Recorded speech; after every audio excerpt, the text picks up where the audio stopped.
Bonjour à tous, on est très content de vous recevoir pour ce nouvel épisode des Ateliers de la Transformation, donc troisième épisode de la saison, consacré à l'IA générative et à la data cette saison.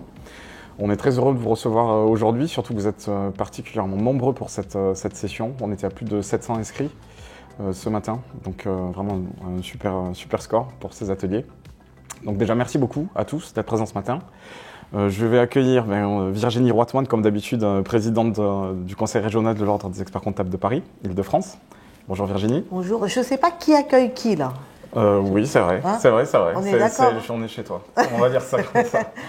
Bonjour Virginie. Alors bonjour et bonne année à tous ceux qu'on n'a pas encore vus. Il est pas trop tard, hein, il nous reste encore quelques jours. Donc très bonne année à vous tous, sous le signe de l'IA cette année pour les parcours de la transformation. Effectivement, très bonne année à tous, j'ai oublié, c'est important. Et Fabrice Evrard, donc expert comptable, bien connu dans la profession sur le sujet de l'IA générative, notamment sur LinkedIn, mais pas que. Donc l'idée aujourd'hui de ce troisième épisode, c'est d'aborder vraiment des cas d'usage. Donc c'est le troisième épisode de la saison qu'on consacre à l'IA générative. Le premier épisode, c'était un épisode un peu de définition des termes clés. On avait fait la différence entre les différents types d'IA. On avait répondu vraiment à des questions pour poser le cadre. En gros, qu'est-ce que l'IA? Qu'est-ce que l'IA générative? Qu'est-ce que ça peut faire ou pas? On avait discuté de tout ça. Le deuxième épisode était consacré aux questions de fiabilité et de confidentialité. Donc là, la question qu'on s'était posée pendant 1h30, c'était qu'est-ce qui est raisonnable de faire ou pas? Qu'est-ce qui est risqué de faire ou pas? On avait vu notamment qu'il y a des risques en termes de fiabilité, puisque l'IA a une approche statistique, donc il y a une part d'erreur, c'est écrit sur toutes les solutions d'IA.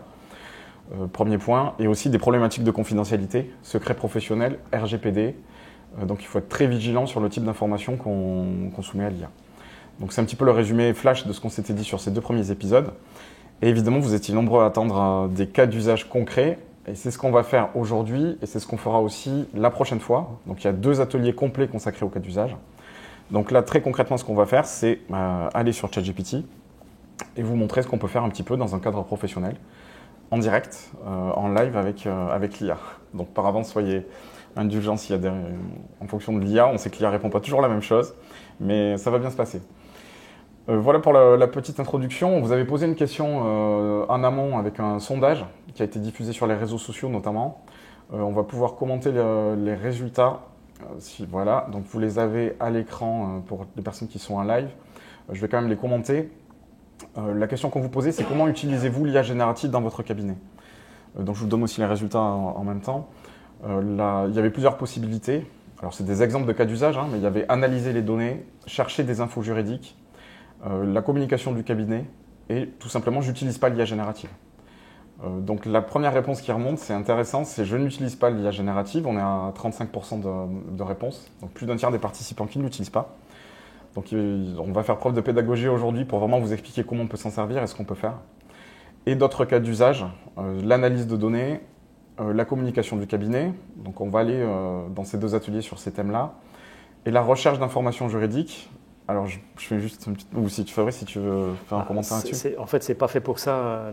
Enfin, je vais pas revenir sur ce qui a été dit sur les précédents épisodes. C'est que, en fait, le ChatGPT ou n'importe quel moteur n'a pas été entraîné sur Légifrance ou sur les données de l'URSSAF ou des impôts.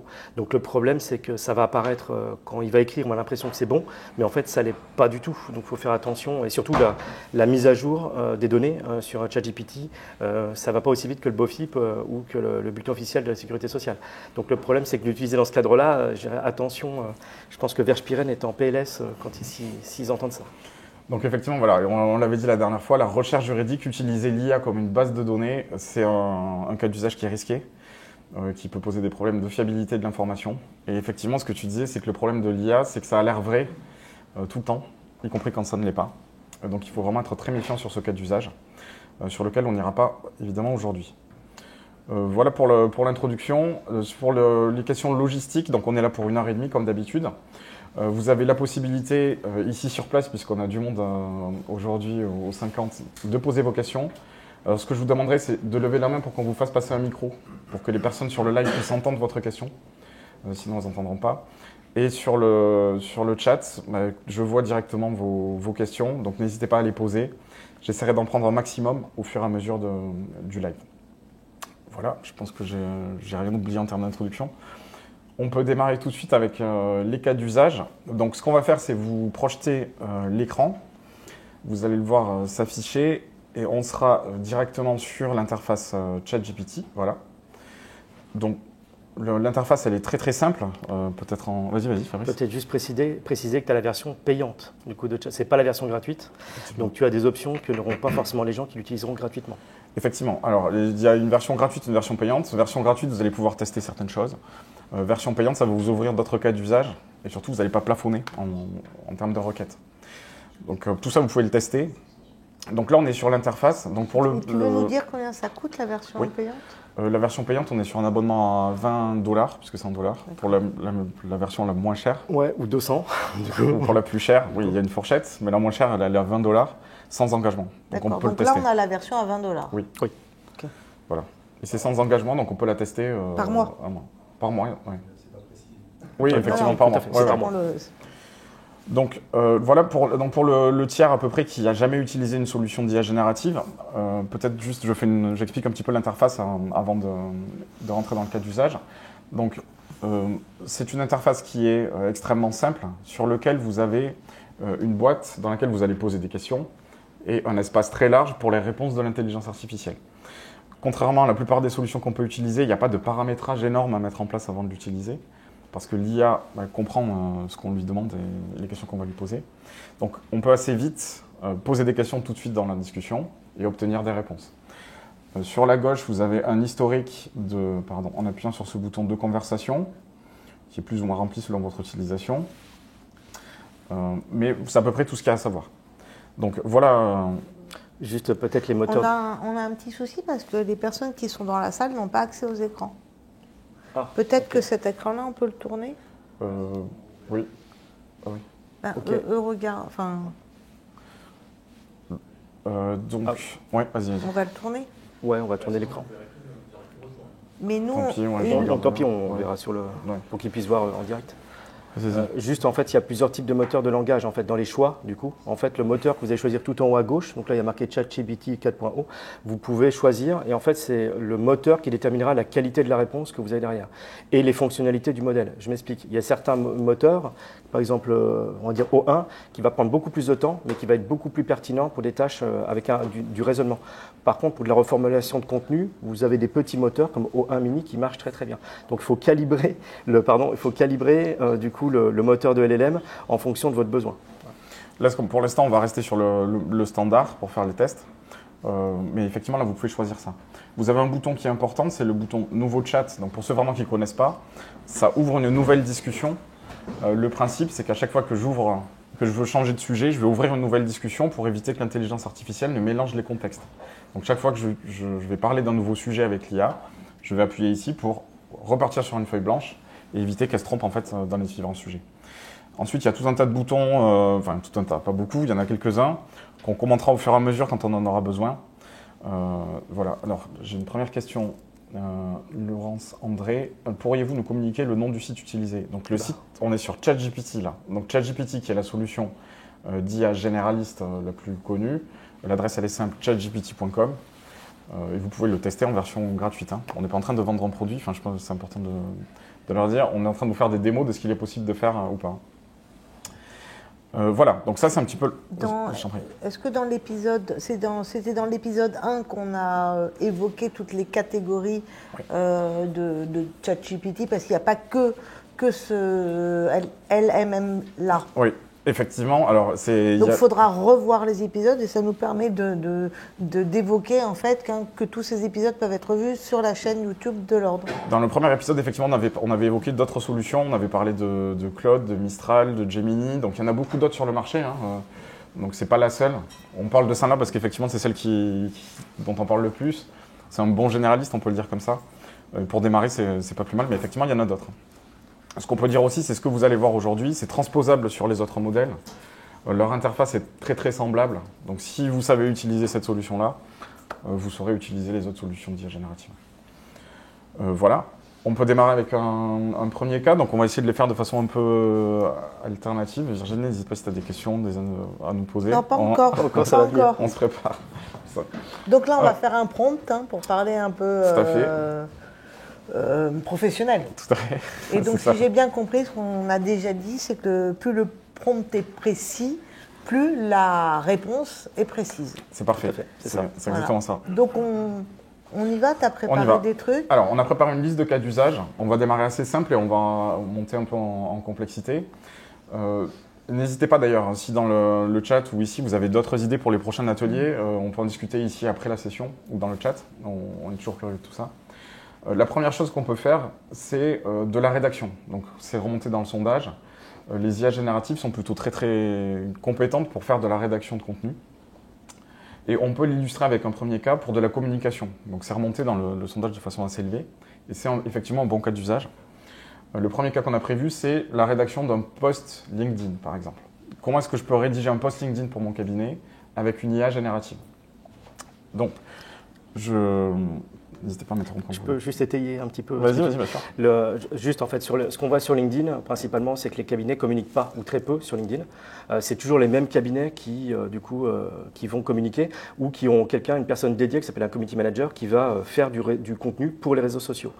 La problématique des messages qu'on voit des experts comptables qui publient sur les réseaux sociaux en général, c'est qu'ils font du contenu, mais orienté non pas vers leurs clients, mais ils se parlent à eux-mêmes.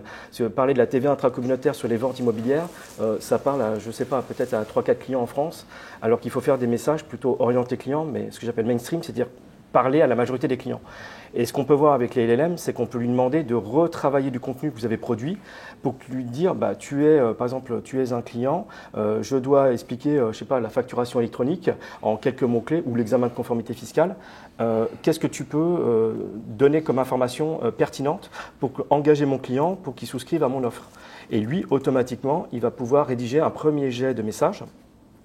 Et bien entendu, il faut le relire, il ne faut pas le publier comme ça brut, mais il va avoir une approche différente de l'expert comptable classique. Donc c'est pour ça que les messages vont être plus pertinents. Et j'ai envie de dire, maintenant, vous n'avez plus d'excuses pour ne pas communiquer sur les réseaux sociaux. C'est facile à dire, là, tu as fait un peu vite fait. Est-ce que tu peux me faire un petit prompt? Là, je suis un jeune expert comptable. Oui. Parce qu'on sait que 80% des jeunes experts comptables en Ile-de-France s'installent ex nihilo.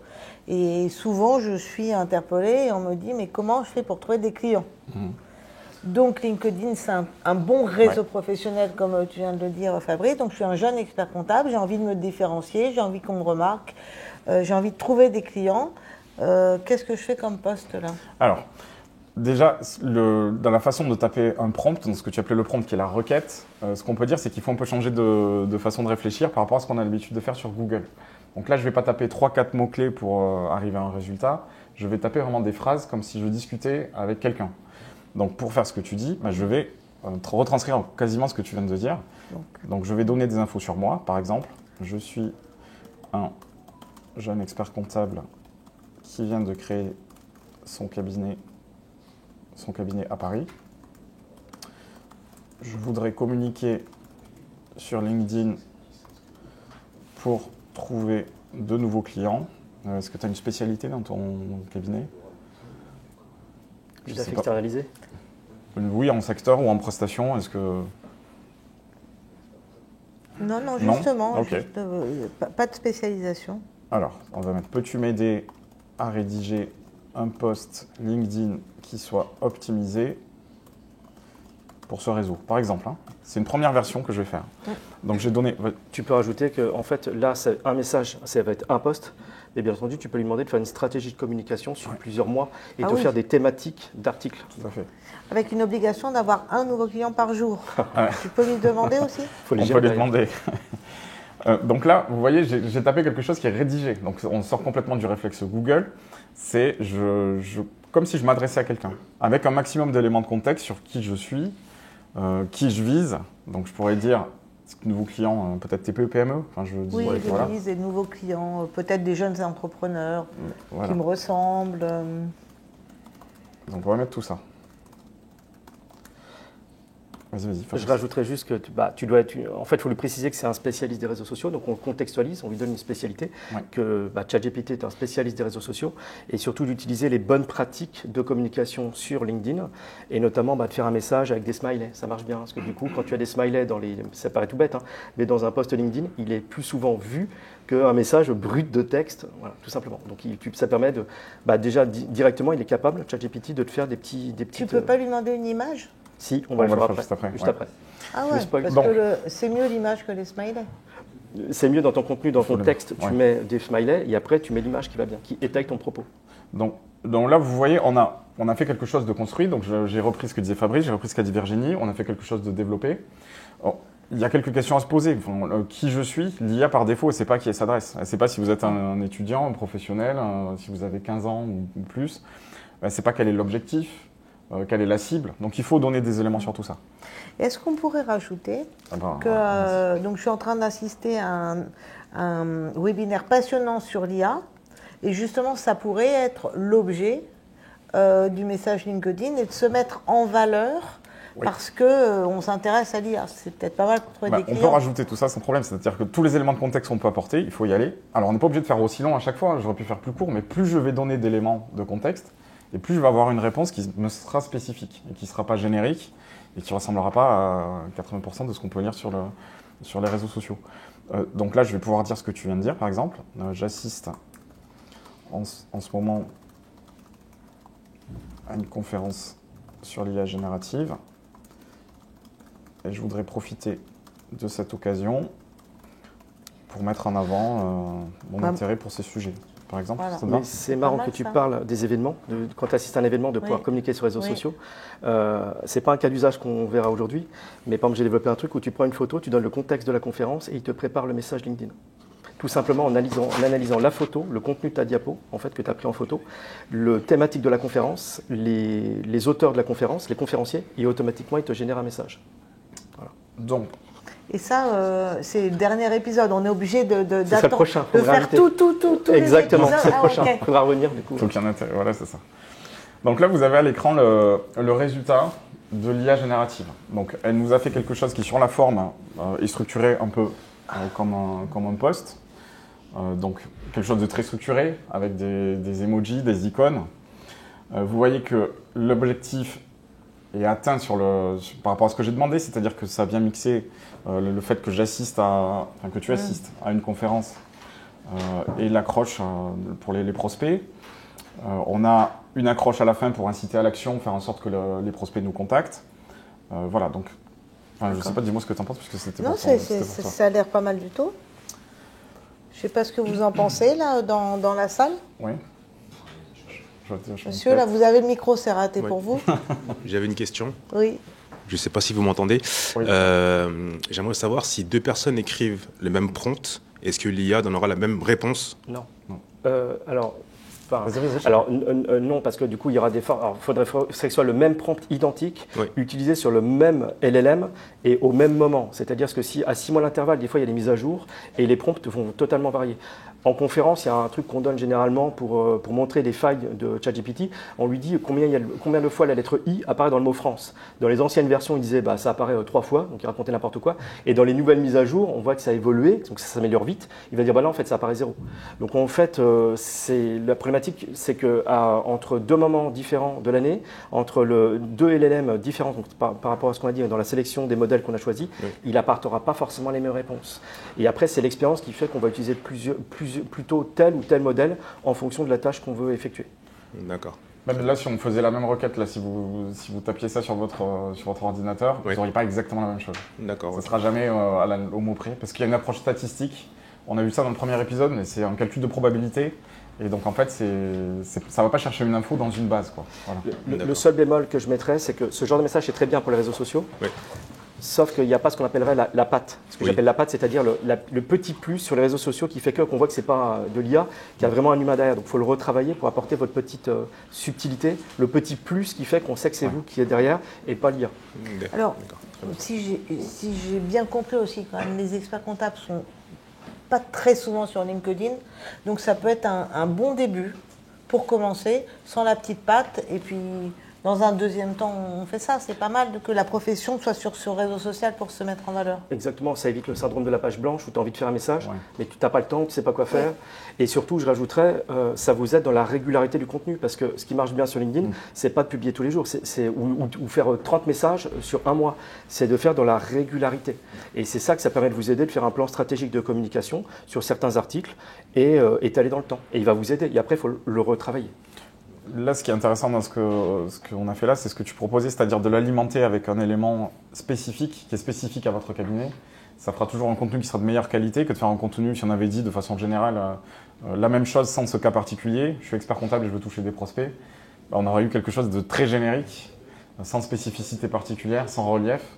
Alors que le fait d'alimenter avec quelque chose qui vous est arrivé, une conférence, une rencontre, une discussion, ça va faire quelque chose de spécifique. Alors, ce qui est passionnant dans ce que tu as dit, Fabrice, c'est l'histoire du plan de communication. De la stratégie de communication.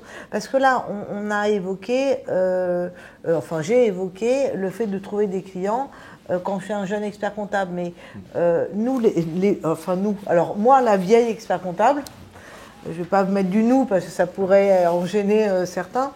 Notre principale difficulté dans nos cabinets, c'est le recrutement.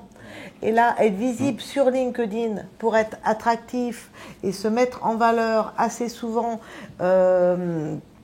et lorsqu'on assiste comme ça à des sujets qui sont un peu bankable en termes d'attractivité pour une nouvelle génération de collaborateurs, on a tout intérêt. Donc on pourrait avoir un prompt qui nous dit mon objectif c'est de recruter des jeunes collaborateurs ou telle cible, j'ai besoin de telle et telle compétence dans mon cabinet, donc j'aimerais avoir une communication dédiée à ce genre de profil pour être remarqué sur LinkedIn. Ouais, la seule bémol, alors c'est pas le sujet aujourd'hui, mais c'est après dans ta stratégie de communication, il ne faut pas faire de la communication pour de la communication. C'est qu'il faut vraiment que ça soit vrai, la vraie vie de ton cabinet. Par exemple, toi j'étais au Digital CPA au mois de décembre, je communique dessus et en fait j'ai des gens, je ne le fais pas dans une optique de recruter des gens. C'est naturellement le contenu fait que automatiquement les gens s'intéressent à mon contenu et vont postuler chez moi. Mais je ne le fais pas dans une optique de postuler. D'accord, mais quand tu communiques, quand tu es au Digital CPA, tu pourras avoir une com, et un prompt, parce qu'on parle de ça, orienté plutôt client, parce que tu te dis j'ai envie de choper des clients à l'international parce que si ou parce que truc, ou des startups où tu peux ou te dire je veux aussi être attractif pour recruter. Mais ça ne sera pas le même prompt, j'imagine. Tout à fait. On a quelques questions là dans le chat. Il y avait une question sur qu'est-ce qu'un LLM, parce qu'effectivement ça a été abordé, mais juste en 30 secondes. Mais on ne peut pas le dire. On peut pas le dire. Fallait être là au premier épisode. Non, en cours. Seconde, oui. Du coup, lorsque Julien je suis briefé, il ne faut pas que ça soit trop technique. Le LLM, en gros, c'est un moteur de langage. Simplement, c'est un générateur de suites de mots, de suites de mots qui statistiquement ont du sens entre eux. Ouais. Voilà. Super. Merci beaucoup. Merci. Et ChatGPT est un LLM. GPT, voilà, c'est ça. Et un ensemble de LLM. Il y en a plusieurs. Oula. Donc, il y avait une remarque aussi qui disait, alors la réponse ne me semble pas très pertinente, on ne sait pas si c'est un cabinet d'expertise comptable ou une agence de com. Alors, je pense, c'est dit de façon directe, mais je pense que effectivement, en le lisant, on ne raccroche pas ça à une mission comptable, par exemple, ou à une mission sociale, ou à une mission de conseil. On n'est pas raccroché à une prestation. On ne l'avait pas dit dans notre prompt, mais c'est intéressant parce que ça nous montre aussi qu'on n'est pas obligé de se satisfaire de la première réponse d'une intelligence artificielle. Ça non plus, on n'est pas forcément habitué lorsqu'on utilise Google, où on se débrouille avec la liste de résultats qui est escalée. Là, je peux interagir et dire ça ne va pas, il manque tel ou tel élément. Et on y va. Voilà. En fait, il y a un dialogue qui doit se créer entre l'utilisateur, et là, on l'a fait en 30 secondes. On pourrait le retravailler, bien entendu. S'il vous plaît, vous pouvez lire la première réponse qui a été proposée avec le premier prompt. La première réponse, alors... La lire. Parce que vous la voyez pas, c'est ça? Elle est sur l'écran. Alors, ouais, vous l'avez là. Je vais peut-être. Oui, vous l'avez là. Ouais. En fait, la lire en totalité, ça va être un petit peu long, mais elle démarre par aujourd'hui. J'ai eu la chance d'assister à une conférence passionnante sur l'IA générative. En tant que jeune expert comptable, je suis convaincu que notre rôle ne se limite pas à gérer les chiffres. Mon objectif est d'accompagner mes clients dans leur croissance en proposant des solutions innovantes. Dans mon cabinet, j'aime combiner proximité humaine et outils innovants. Donc, il a essayé de faire un mix. Mais effectivement, je rejoins la personne, c'est-à-dire qu'on n'a pas une mission concrète où on ne sait pas vraiment ce qui est proposé ici. Donc, je vais reprendre quasiment mot pour mot le commentaire de la personne dans le chat. La réponse n'est pas satisfaisante, on ne comprend pas bien mon offre de service. Peux-tu mettre en avant mon accompagnement? Non, vas-y. Après, j'ai envie de dire, ça vient naturellement. Si vous faites tout le temps du même contenu, par exemple, je sais pas, j'ai n'importe quoi sur le bulletin de paye dans le Syntec, en fait, vous faites tellement d'articles dessus qu'on va se douter que vous êtes un spécialiste ou du sujet, donc on viendra vous chercher. Sinon, sur un sujet vague, si vous faites que du social, mais comme tout le monde, de la compta comme tout le monde, pour vous différencier, ça va être un peu plus... Est-ce que, pour qu'il soit un peu plus pertinent, notre copain ChatGPT, je ne vais pas lui mettre le lien du site internet de mon cabinet. Bien sûr. Si, tu peux. Effectivement, donc chaque fois que je peux apporter de la matière complémentaire, c'est toujours bien. Donc s'il y a le site internet de ton cabinet, tu lui donnes le lien en lui disant inspire-toi du contenu qui est sur le site internet et il ira piocher là-dedans. Là, ce que j'ai fait, c'est que j'ai rajouté, donc j'ai dit la réponse n'est pas satisfaisante, on ne comprend pas bien mon offre de service. Peux-tu mettre en avant mon accompagnement auprès des créateurs d'entreprises innovantes, type start-upper, par exemple? Donc j'ai rajouté une petite précision. Et donc il me dit, voici une nouvelle proposition plus ciblée sur votre accompagnement auprès des créateurs d'entreprises innovantes, tout en mettant en avant votre intérêt pour l'IA. Et vous voyez que tant qu'on reste dans la même conversation, il essaie de concilier tout ce qui s'est dit. Alors ce qu'on peut faire aussi, c'est de lui indiquer le ton avec lequel on a envie qu'il réponde. On peut dire, adresse-toi à des gens qui ont 25-30 ans, prends le langage comme ci, ou parle comme Prévert, ou parle de manière familière, de manière soutenue, etc. etc. On peut Alors, il y a une façon de générer les prompts. Je pourrais vous donner une page web que j'ai créée. Tout à fait. J'ai créé une page web qui vous aide justement à rédiger votre prompt. Le ton, est-ce que ça doit être un texte long, court, est-ce qu'il faut des smileys ou pas, est-ce qu'il faut des références biographiques? C'est des listes déroulantes. Vous n'avez plus qu'à sélectionner, à marquer la thématique. Ça vous génère ce qu'on a fait avec Julien, ce qu'il a tapé. Vous n'avez plus qu'à lui laisser rédiger. Donc maintenant, il y a des outils qui existent pour vous aider, pour vous orienter à faire un prompt. Du coup, le texte qui permet d'introduire à ChatGPT ce que la demande de manière un peu plus détaillée et pertinente. Si j'ai bien compris, un petit aide-mémoire, il faut répondre au qui, quoi, comment, où, pourquoi. Vous avez votre petite liste, alors qui, donc qui suis-je? Je suis expert comptable, quoi, je veux faire un message, comment, le ton, enfin vous voyez, vous descendez tout ça et après vous avez un prompt complet pour avoir une réponse précise. C'est exactement ça. Si jamais je ne me rappelle pas de tout ça, il y a une petite astuce, c'est-à-dire que si je suis sur un sujet et que je ne sais pas ce que je dois donner comme info, je peux demander à l'IA de m'aider à lui poser la question. Oui. Donc je peux très bien lui dire aide-moi à avoir un prompt pertinent, c'est ça? Voilà, et puis, je veux rédiger un post LinkedIn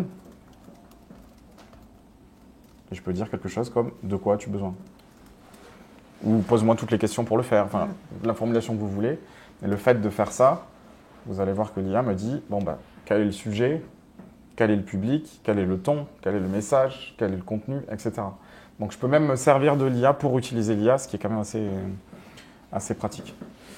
Je reviens sur ça, juste pour vous montrer par rapport à ce que tu disais sur les variations, Virginie, sur les variations de thèmes.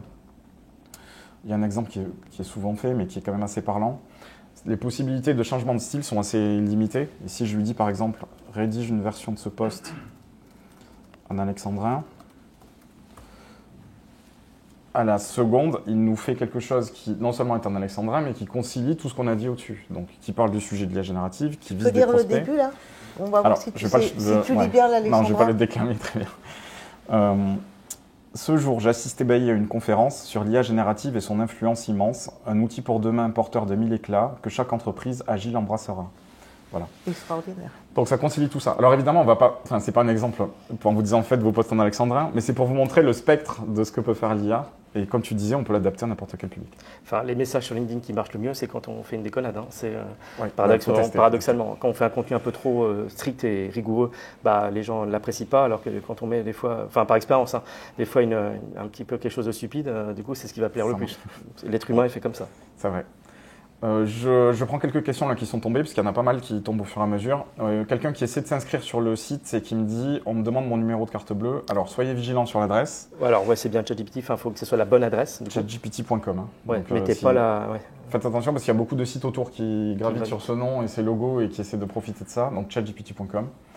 Une question. Mais l'icône là, sur le smartphone, c'est OpenAI. Non, il y a eu des fraudes en fait, où ils reprenaient le logo. En fait, donc maintenant, c'est ChatGPT. Il faut bien faire attention, c'est OpenAI. Du coup, bien faire la version que tu télécharges.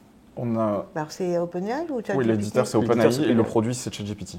D'accord. Et donc là, quand on met sa carte bleue, on lit quoi Pour la version gratuite, il n'y a pas besoin de mettre la carte bleue, ni pour la télécharger sur le... Si on vous demande la carte bleue pour la version gratuite, c'est pas besoin. Si vous êtes sur chatgpt.com par OpenAI. Okay. Voilà. Donc il y a des personnes qui suggèrent des cas d'usage pour les prochains, donc ça c'est noté. Une question sur pouvez-vous recommander d'autres modèles que ChatGPT? Alors on l'a évoqué dans le premier épisode, donc on peut y revenir. On montrera dans les prochains ateliers d'autres solutions, on peut dire ça. Aujourd'hui, on va rester concentré sur ChatGPT. C'est le bon point d'entrée, je pense, pour l'IA générative. Quoi qu'il en soit, et ça c'est l'épisode 2 de cette saison, quel que soit l'outil, il n'y a pas de confidentialité de la donnée. Quand j'évoque le fait de mettre le lien du site internet, ça de toute manière c'est public, donc c'est pas un sujet. Si jamais vous avez l'idée d'y mettre, on le verra après en cas d'usage, par exemple une assemblée générale d'un de vos clients, un rapport confidentiel, parce que vous le savez tous, on est tous soumis au secret professionnel. Donc si jamais... Alors, les SIG en théorie ne sont pas publics, ne sont pas déposés. Et les SIG détaillés, si jamais on s'amusait à mettre sur ChatGPT des documents comptables qui ne sont pas publics, ça part partout. Alors, ça pose 3 questions.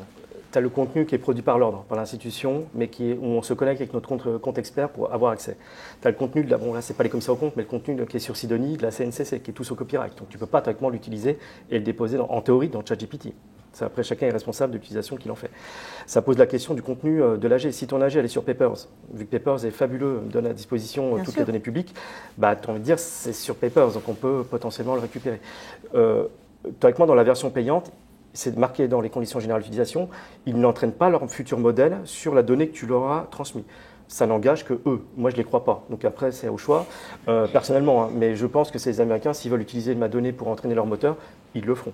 Donc il faut avoir, et ça pose la question notamment des FEC et de la donnée que tu vas transmettre, des bulletins de paye. À un moment, c'est où est-ce que tu mets la limite, du coup, et théoriquement, la limite est assez stricte par rapport au RGPD. Alors, et au donc tous ces sujets, on les a évoqués dans l'épisode 2, donc on vous invite à le revoir, tous ces sujets de sécurité. On a évoqué le FEC, l'anonymisation du FEC.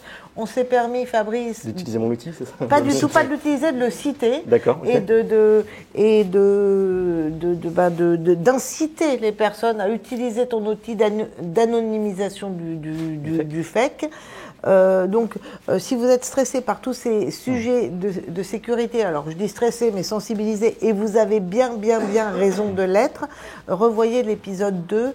On a évoqué pendant 1h30 tous ces sujets-là.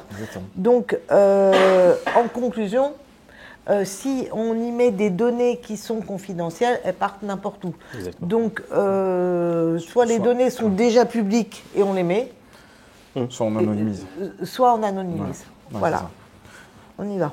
Donc, je montre juste la partie visuelle et après je te passe la main sur les mails. Ouais, mais je vais te laisser taper parce que tu tapes vachement plus vite que moi. Mais okay. Le visuel, tu veux... Non, vas-y, le visuel. Okay. Donc, intégré dans ChatGPT, vous avez la possibilité aussi de générer des visuels. Donc, l'IA générative, ChatGPT est capable de générer du texte, mais aussi des images. Il suffit de lui demander. Donc, je peux On peut mettre un GIF? Non. Pas pour l'instant. Mais ça... Non. Bien essayé. Donc, je peux lui dire, par exemple... générer une image qui étaye le contenu que j'ai rédigé ci-dessus. Voilà. On va taper exactement ce que tu dis, qui étaye le contenu. Que j'ai rédigé, c'est plutôt... Ouais. Alors là, il va aller nous prendre une image complètement anonyme et insipide sur Internet. Non. Faut que tu lances le prompt. D'accord. Okay. Il va le créer. Ah, il crée l'image. C'est ça qui est intéressant. D'accord. C'est-à-dire que de la même façon qu'il génère du texte, il génère une image à partir de son apprentissage. Il a été nourri de millions d'images et il en crée une. Donc là, ce que vous voyez à l'écran, c'est l'IA qui se met dans un mode de création d'images et qui va me générer un visuel. Les règles qu'on a évoquées depuis le début sur la création, sur le prompt, la requête, s'appliquent là. C'est-à-dire que là, j'ai J'ai pas du tout été précis, je lui ai juste dit génère une image. Je lui ai pas dit quel style, ce que je voulais dessus, etc. etc. Plus j'aurais été précis. Avec les couleurs qui sont sur mon site internet, avec ci, avec ça, tu peux me dire ce que tu veux. Avec tel personnage au premier plan, tel fond, etc., etc. Donc je peux être beaucoup plus précis et pour avoir quelque chose de qualité. Donc c'est pas forcément la meilleure solution de création d'images du marché. Ça fait des visuels quand même de qualité que vous pouvez utiliser. Donc ça, pour une première communication, c'est quand même quelque chose qui peut être utile et qui est dans votre abonnement. C'est aussi ça l'avantage. Mais sur la version gratuite, il y a l'image aussi. Oui, sur la version gratuite, on peut créer des images. Oui. Ouais. Donc, y a-t-il des droits d'auteur? Non, il n'y a pas de droits d'auteur. En l'état du droit, pour l'instant, ça évoluera peut-être, mais je parle sous ton contrôle. Mais bon, il n'y a pas de question de droit d'auteur puisque l'image n'existait pas il y a 30 secondes. Oui, tout à fait. Ah oui. Ok, donc ça, c'était le premier cas. Donc, créer du contenu textuel, créer un visuel. Je voulais montrer rapidement le visuel parce que ce n'est pas le cas d'usage central, mais vous savez que ça existe. Toi, Fabrice, tu voulais nous parler du cas de reformuler un mail pour faire une réponse? Alors, pour faire simple, la problématique que vous avez, alors je vais parler franchement sous le contrôle de ma présidente. Je vous donne un exemple. Vous voulez virer un client. Vous êtes un peu agacé, d'accord? Moi, je suis quelqu'un d'un peu sec. Je ne sais pas si on vire les clients, mais alors, bon, c'est pas... On met fin à la relation contractuelle qui nous unit avec le client pour des motifs qui sont divers et variés. Tu vois, quand on reformule le prompt, ça va mieux. J'ai mon IA qui est quand même beaucoup mieux. Donc, l'avantage, c'est que ChatGPT, vous pouvez lui parler franchement et vous dites, voilà, j'ai des problèmes avec ce client-là, il ne me donne pas les éléments en temps et en heure, la relation ne va pas, mais je voudrais que tu retravailles le mail pour l'informer qu'il faut qu'il change de comportement, sinon je devrais, à terme, mettre fin à la relation. Et il va vous rédiger ça de manière, et ça passe mieux vis-à-vis du client, que de lui dire je mets fin à la relation contractuelle. Est-ce que tu lui donnes la lettre de mission au gars? Non, parce que c'est confidentiel, c'est secret pro. Tu n'anonymises pas la lettre de mission? Jamais je déposerai ma lettre de mission, parce que j'ai pas envie d'entraîner le moteur par rapport à mes modèles, du coup, déjà de base. Et surtout, tu prends pas il y a le nom et le prénom. l'exemple de l'ordre? Si, mais que j'ai retravaillé. Mais du coup, qui passe au contrôle qualité. Mais du coup. Ouais, c'est ça, oui. Donc du coup, le fait, c'est de retravailler le contenu, de lui dire, voilà, je souhaiterais, si tu peux juste taper, parce que tu as beaucoup plus vite que moi, je suis un cabinet d'expertise comptable. J'ai une problématique de transmission de l'information par le client en temps et en heure. C'est rapide, mais un tout petit peu plus long. Une problématique de transmission de l'information. Oui. Occasionnant. En temps et en heure. Oui, en temps et en heure. Occasionnant des retards dans les déclarations. Je veux que tu rédiges un projet d'email. Peut-être déclaration fiscale sociale, non, tu lui dis pas? Déclaration fiscale et sociale, oui, j'ai dit quoi? Dans les déclarations fiscales, oui, déclaration fiscale et sociale, très bien. Plus on lui donne de contenu, mieux c'est. Je veux que tu rédiges un email afin de faire comprendre au client que cela pénalise mon organisation et surtout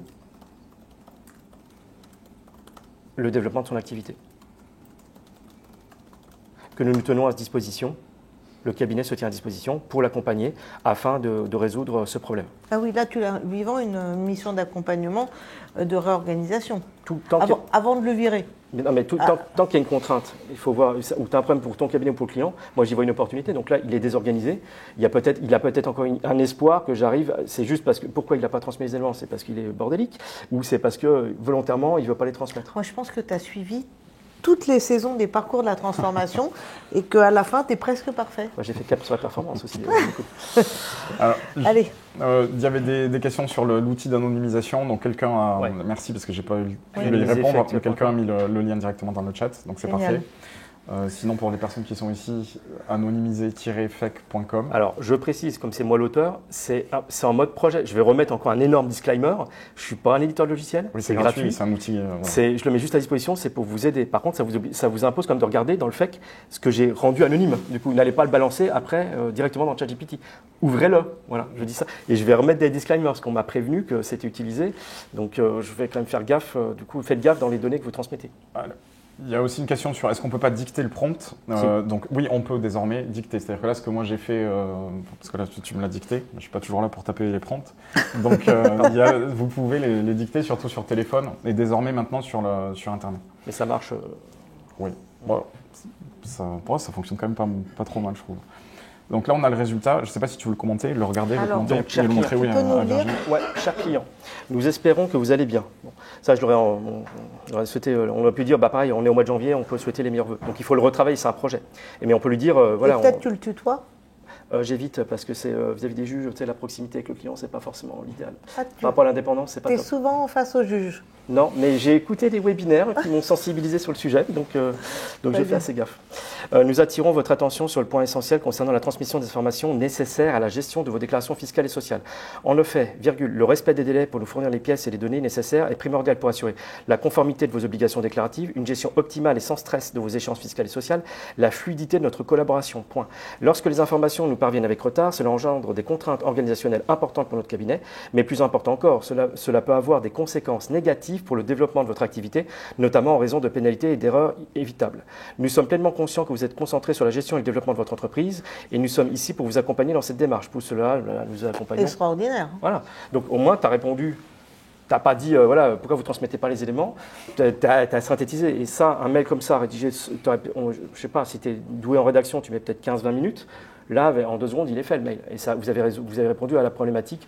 Et ça s'adapte aussi surtout à des gens qui ne sont pas forcément à l'aise avec la rédaction, nos collaborateurs, où tu peux leur expliquer les contraintes et opportunités d'utiliser ce genre d'outils. Et ça va rédiger, ça va faire des mails un peu plus fluides dans la relation client. Et surtout, ça préserve un petit peu l'obligation de conseil et puis la responsabilité du cabinet. Non, puis c'est plus sympathique, c'est plus fluide, c'est Il faut le retravailler. Donc moi, certains clients qui me connaissent depuis longtemps, ils me disent c'est ChatGPT ce que tu as écrit là, parce que c'est pas d'habitude ça fait 2 lignes. Donc non, là j'ai dit maintenant je retravaille pour les nouveaux et ça passe mieux en fait tout simplement parce qu'il faut se mettre à la place du client. On a nos contraintes à nous, il faut aussi se mettre. C'est un des reproches qui m'a été fait. On se met pas à la place de notre client qui nous dit j'ai pas que ça à faire. Alors je lui dis moi non plus, je dois faire en temps et en heure. Donc je lui dis il faut me transmettre les éléments, mais c'est surtout ça vous met en danger par rapport de vous faire signaler aux impôts 3-4 fois des délais de déposer en dehors des périodes normales des déclarations, ça vous met en gros, ça vous met un gros warning sur la tête pour un contrôle fiscal. Là, ce qui est intéressant avec ce cas, c'est que déjà, l'IA, elle est parfaitement adaptée pour faire ça, créer du texte. Et là, il n'y a pas du tout de problématique de données clients ou sensibles. On a fait un mail qui est générique et après, on va le copier dans son Outlook et rajouter le nom du client. Donc, c'est un usage qui fonctionne bien et qui pose aucun problème de sécurité ou de confidentialité. Il y a une question qui revient et que je t'envoie. L'IA est-elle sensible dans la qualité de ses réponses aux formalités de politesse ? Oui. Bonjour, merci pour votre aide, etc. Ouais, vous pouvez lui dire, mais ça c'est dans le prompt, lui dire j'utilise plutôt cordialement à la fin ou veuillez les agréer, ça dépend les formules de politesse du cabinet. Mais ça, il faut lui mettre dans le contexte. Je pense que la question c'est plus est-ce qu'elle réagit différemment si on est poli avec elle ? Si on est... Alors oui, j'ai vu des trucs là-dessus, a priori, pour certains moteurs, au sens large, pas que ChatGPT, plus on serait poli, plus la réponse serait de meilleure qualité. J'ai pas testé, j'ai pas vu de différence, mais on voit qu'il y a beaucoup d'utilisateurs, notamment dans les formations, qui disent bonjour et qui remercient l'IA. Donc c'est bien. Je veux dire, mais quand on est en version gratuite, on a des quotas, donc vous bouffez des messages. Donc, après, c'est toujours mieux de parler poliment et de garder quand même des règles de politesse, même si c'est un moteur d'IA qui est derrière. Très bien, merci beaucoup. Donc là, le mail, est-ce que tu vas rajouter quelque chose sur ce cas-là ou est-ce que... Non, c'est à peu près tout. Ça peut marcher dans le cadre aussi, j'ai créé un prompt, notamment les prospects, ça me fait une note de rendez-vous. J'ai fait une page en fait où je me prends plein de notes, notamment les banques, la publicité TVA, enfin tous les éléments qu'on doit dans le cadre de la prise de connaissance du dossier. Et automatiquement, donc ça le rend anonyme, donc j'utilise pas le sirène par exemple, mais ça me permet de générer le message que je vais envoyer au prospect et ma proposition commerciale. Notamment si je veux peut-être faire une remise pendant 3 mois, peut-être je sais pas, une franchise ou lui proposer un outil, j'utilise dans la rédaction, c'est plus rapide. Okay. Très bien. Une question de Yves. Est-il possible d'utiliser l'IA pour rédiger mon article sans que cela soit considéré comme du plagiat ? Alors ça, il faudrait voir avec Fred. Du coup, typiquement, on va dire que certains auteurs de sites internet n'apprécieraient pas trop du coup quand c'est rédigé par IA. Parce que dites-vous que des gens qui l'utilisent comme nous très régulièrement, comment dire, il y a des signaux faibles, on ne peut pas avoir la certitude, mais on va se dire ça a été rédigé par l'IA. Notamment parce que le contenu n'est pas insipide, notamment pour un article technique, on n'apprend rien. En fait, c'est bien écrit, c'est bien rédigé, c'est en français, mais c'est insipide. Il n'y a pas ce que je disais, la petite patte qui fait qu'il y a un article à valeur ajoutée. Donc c'est très compliqué quand on a l'habitude de l'utiliser. Il faut à un moment le mettre de côté pour pouvoir rédiger à l'ancienne. Et c'est là qu'on voit la différence du contenu qui est rédigé à la main du contenu qui est rédigé par IA. Ou retouché, en tout cas. Ou retouché, totalement retravaillé. Ouais. Ok, il y a une question alors plus institutionnelle, mais est-ce que l'ordre a prévu de concevoir une IA générative professionnelle orientée confrère expert comptable ? Bon, là-dessus. Voilà. Le Conseil national a sorti l'année dernière le chat GPT en fait de la profession avec uniquement les documentations internes, donc notre code de déontologie, l'ordonnance, les mémoires d'expertise comptable, en fait tout ce qui se trouve dans bibliothèque. Et donc il y a une source documentaire énorme dans bibliothèque est disponible via une IA qui est aujourd'hui disponible, qui s'appelle Expert Chat. Voilà. On en avait parlé aussi dans le premier épisode puisqu'il y avait Franck là-bas de Compta Secure. Voilà, on avait aussi évoqué. Donc évidemment c'est une IA qui progressera grâce à l'entraînement de tous. Donc si vous avez une interrogation en termes de déontologie, de pratique professionnelle, allez sur Expert Chat. Et je me permettrais, par rapport, comme tu es aussi examinateur au DEC, moi aussi, c'est que, je le dis ça aux candidats du DEC, là il n'y en a pas dans la salle, mais si vous faites un mémoire sur l'IA, n'utilisez pas ChatGPT, parce qu'en face, vous allez avoir des gens qui l'utilisent quotidiennement. Donc on va voir des trucs tout bêtes, des titres, j'arrive à repérer, mais à 100 km du coup, quand ça va être du contenu qui est rédigé par IA. Donc il faut l'utiliser, mais à bon escient. Non, mais on l'utilise pour les fautes d'orthographe. En fait, il faut déjà l'avoir, en gros, rédigé peut-être tout seul comme un grand. Ouais. Tout à fait. On peut pas dire ne pas s'en servir. Bien sûr, mais c'est donc c'est quoi la bonne pratique on le rédige tout seul, on s'en sert pas comme source documentaire, on l'a compris, parce qu'il peut y avoir tout et n'importe quoi. Donc on le rédige tout seul comme un grand. On a cherché sur Google ou sur d'autres l'information. Et après, on le met dans l'IA, il nous corrige les fautes, il nous met un langage un peu plus... Alors, tu peux, c'est surtout, moi, je déposerai mon mémoire, je dirais, pose-moi 50 ou 100 questions sur mon sujet de mémoire, comme si j'étais en condition d'examen. Et là, il va reprendre ton mémoire, il va te poser des questions, mais d'un point de vue un peu naïf, c'est-à-dire, il va poser des questions plus ou moins complexes. Mais après, il ne faut pas lui faire rédiger des parties entières ou des chapitres entiers. Fabrice, donc toi qui aujourd'hui qui passe le DEC... je l'ai. Ah oui, non, mais qui fait passer le DEC, pardon. Non, si tu passais le DEC aujourd'hui, ne me dis pas que tu ne t'en servirais pas. Dire que je ne l'utiliserai pas, ce serait un mensonge. Voilà. Mais je l'utiliserai à bon escient. D'accord. Peut-être que ça pourrait être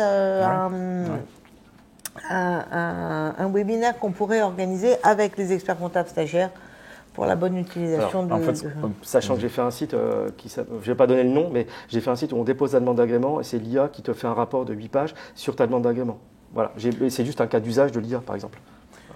Sur la demande d'agrément. Pourquoi tu ne donnes pas le nom ? Parce que j'ai pas envie de faire de la pub gratuitement, du coup. Si les gens me trouvent, vous trouverez assez facilement le site, quoi, du coup. Mais il est gratos ton truc ? Si, c'est payant, du coup. Ah oui, alors donc tu le dis pas. C'est pour ça que je ne le dis pas. D'accord. Voilà. Je respecte. Il y a énormément de questions sur le chat qui n'arrêtent pas de tomber. Je ne vais pas pouvoir toutes les prendre là. Je les vois passer, donc je garde les sujets en tête. Je vais essayer de consacrer on va essayer de consacrer 10 minutes à la fin pour ça. Okay. Mais il faut qu'on avance pour montrer d'autres cas. Okay. Voilà. Donc sur le principe, ce qu'on vient de dire là sur le mémoire, je pense qu'en résumé, ce qu'on a dit au début sur l'utilisation comme outil de recherche ou comme outil de génération, ça s'applique aussi au mémoires, comme à tous les autres contenus. Donc je poursuis un autre cas. Je vais en montrer un là avec l'impôt sur le revenu. On va parler d'impôt sur le revenu. Et après, je te passe la main sur les cartes mentales. Oui, voilà. Ouais, on va faire ensemble. Ouais.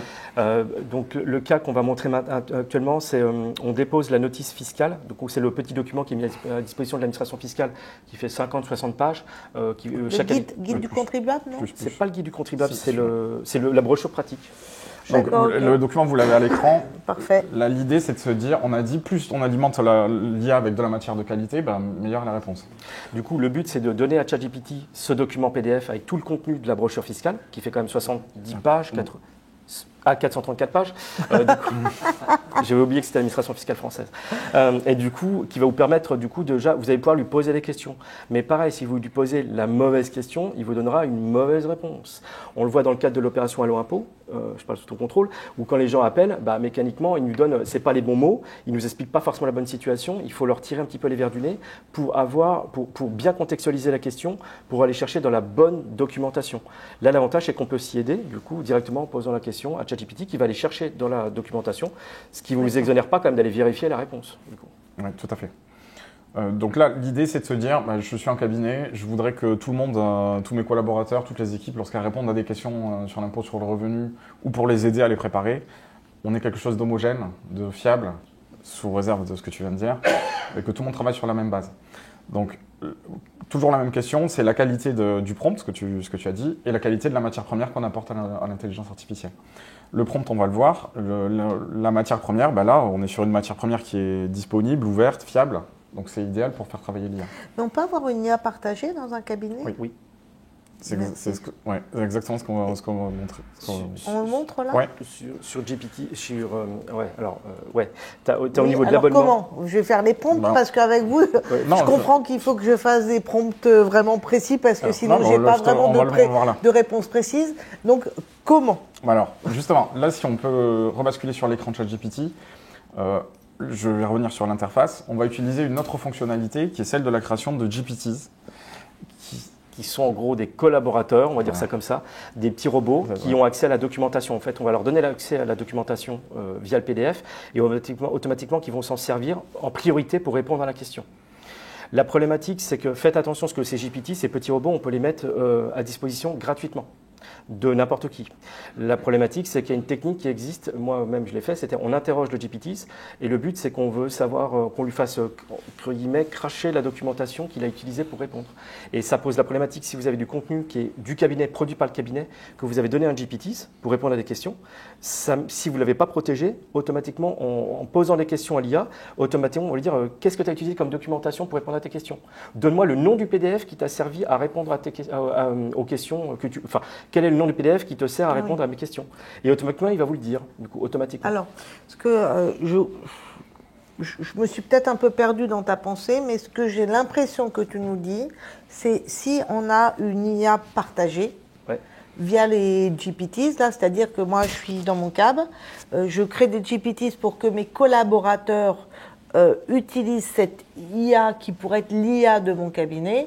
Un de mes collabs aurait pu télécharger n'importe quoi et le lendemain, je m'en resserre et je me resserre par exemple je pose une question en matière d'impôt sur le revenu.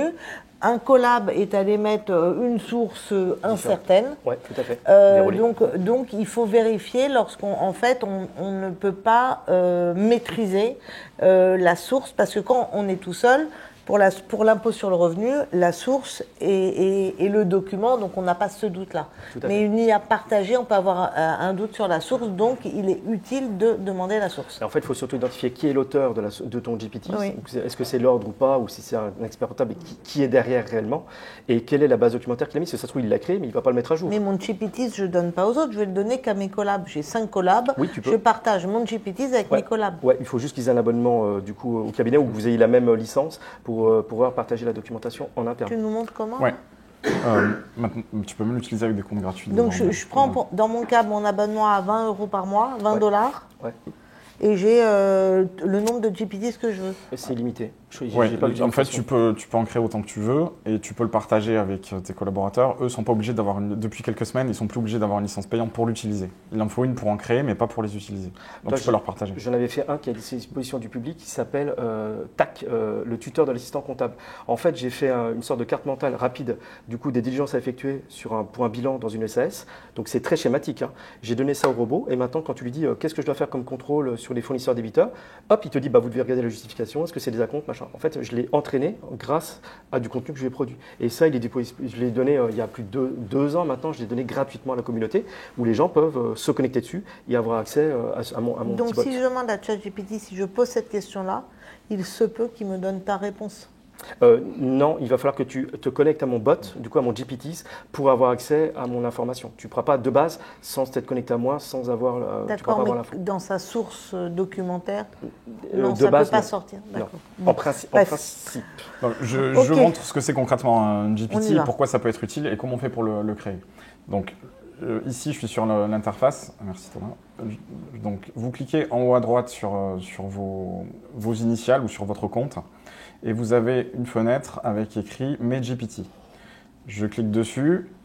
Alors, moi, j'en ai beaucoup parce que dans le cadre de formation, j'en crée des dizaines. Mais normalement, chez vous, vous devriez avoir juste créé un GPT et rien en dessous. J'appuie là-dessus. Et là, j'arrive sur cette interface qui me permet de créer cet assistant.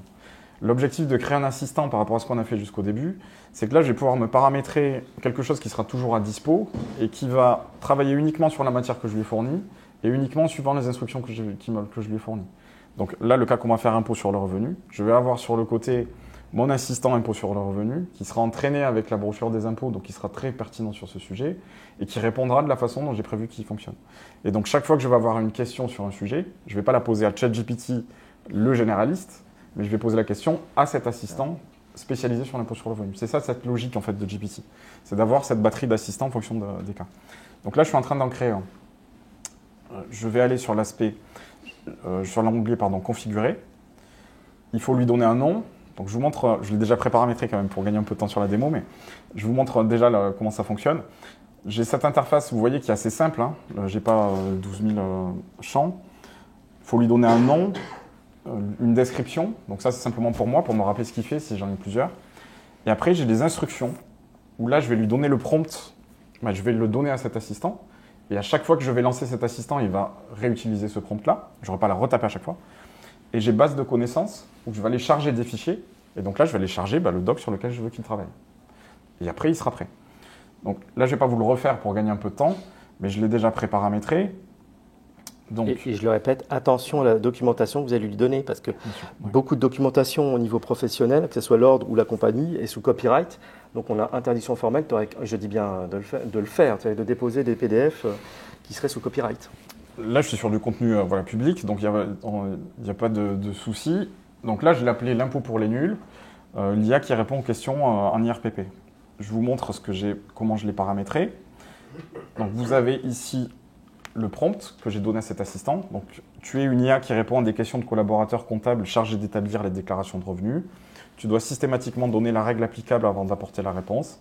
Chaque fois que c'est possible, précise là où les cases de la déclaration de revenus qui sont concernées. Tu dois uniquement utiliser la source fournie, pas tes connaissances, et pose les questions nécessaires pour apporter une réponse plus précise. Donc tout ça, c'est des consignes que j'ai données à mon assistant et qui va appliquer à chaque fois que je vais aller le solliciter. Je n'aurai pas besoin moi, de rappeler le contexte, donc je vais gagner du temps. Comment je me connecte moi à ton truc ? Alors après, voilà.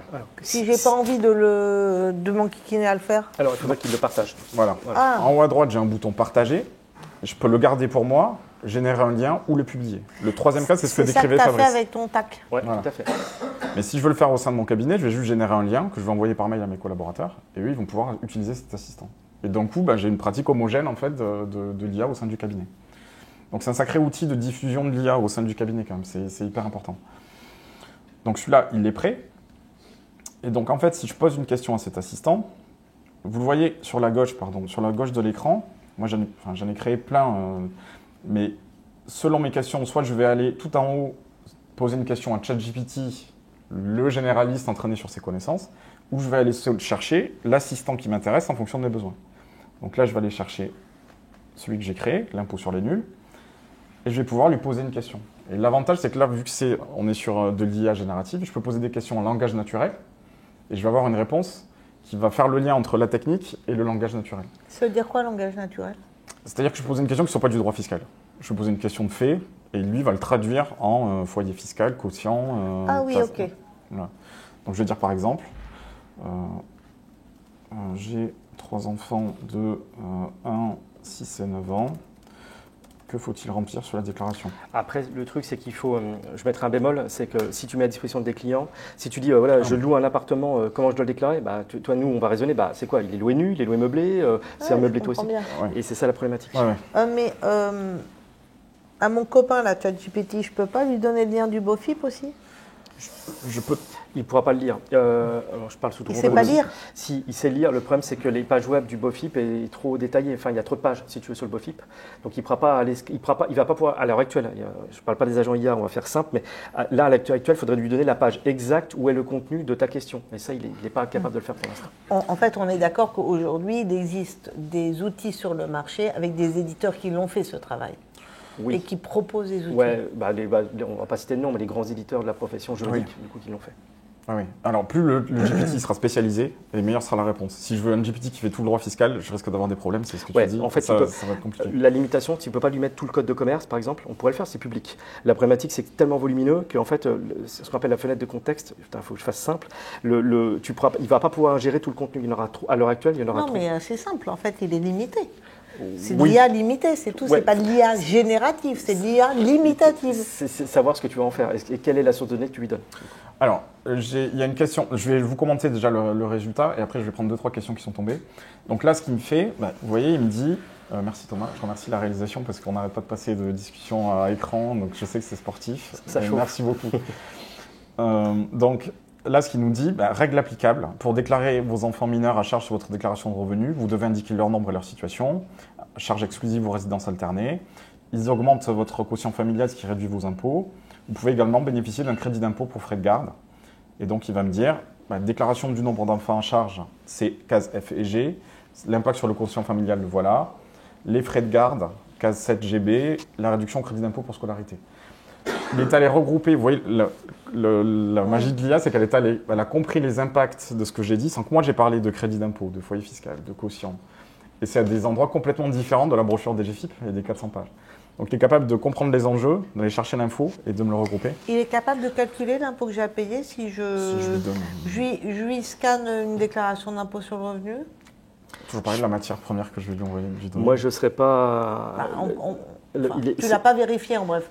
T'as pas de générateur c'est un générateur de texte, c'est pas un générateur de calcul à l'heure actuelle. Donc je ne serais pas... Moi, ceux qui l'utilisent pour faire des calculs, je ne suis pas forcément fan, mais pour l'instant.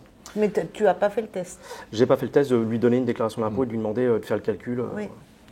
Donc là, vous voyez, une bonne remarque. Vous voyez qu'avec un GPT... Parce qu'il y avait la question par rapport au... Il y a quelqu'un qui disait quelle est la différence avec un prompt. Pourquoi je ne fais pas ça directement avec un prompt? Pourquoi j'ai créé un GPT? L'avantage, c'est que là, je ne le fais qu'une fois le travail. Je lui donne une fois le fichier, je lui explique une fois tous les détails, et à chaque fois, je vais juste le solliciter et poser ma question. Et il ira te chercher toujours dans la même base documentaire. Il ne va pas vous sortir du droit fiscal américain, par exemple. Oui, exactement. Voilà. Là, il répond que sur cette base-là. Et si je partage le lien au sein du cabinet, en 5 minutes, parce qu'il faut 5 minutes pour le créer, j'ai une IA qui répond à des questions sur l'impôt sur le revenu. Et c'est une bonne façon, encore une fois, de mettre tout le monde à ces sujets-là. Tout à fait.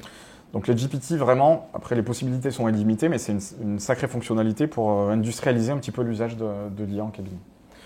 Voilà, moi c'est un exemple que qu'on voulait montrer aujourd'hui. Je prends quelques questions. Alors, ok. Alors, avec ce système, l'activité de conseil va-t-elle disparaître? Est-ce que non, au contraire. Un des deux, vous voulez répondre à ça? Au contraire, je me permets. Vas-y.